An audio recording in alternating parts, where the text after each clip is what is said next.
COVID concerns have caused Tennessee to pause the planned executions of death row inmates here.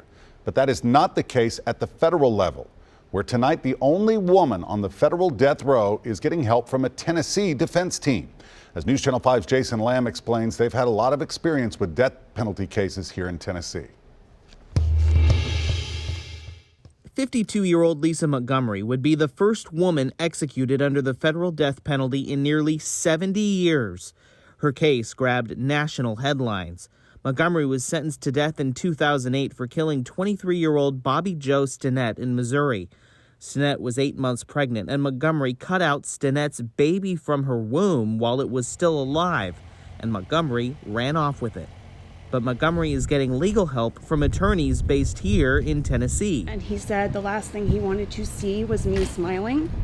And so I tried very hard to do that. Kelly Henry is a familiar face in local courts, representing many death row inmates here.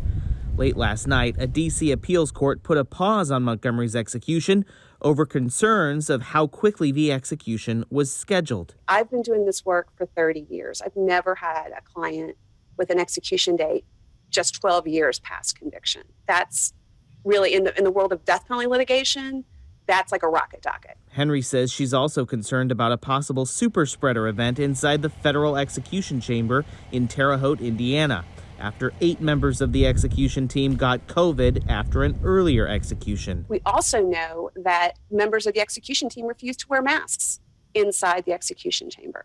So you're potentially putting at risk the lives of the 125 people that the prison says are involved in these executions. Tennessee has put a stop to executions during COVID-19. Not the case at the federal prison, not even 300 miles away. Jason Lamb, News Channel 5.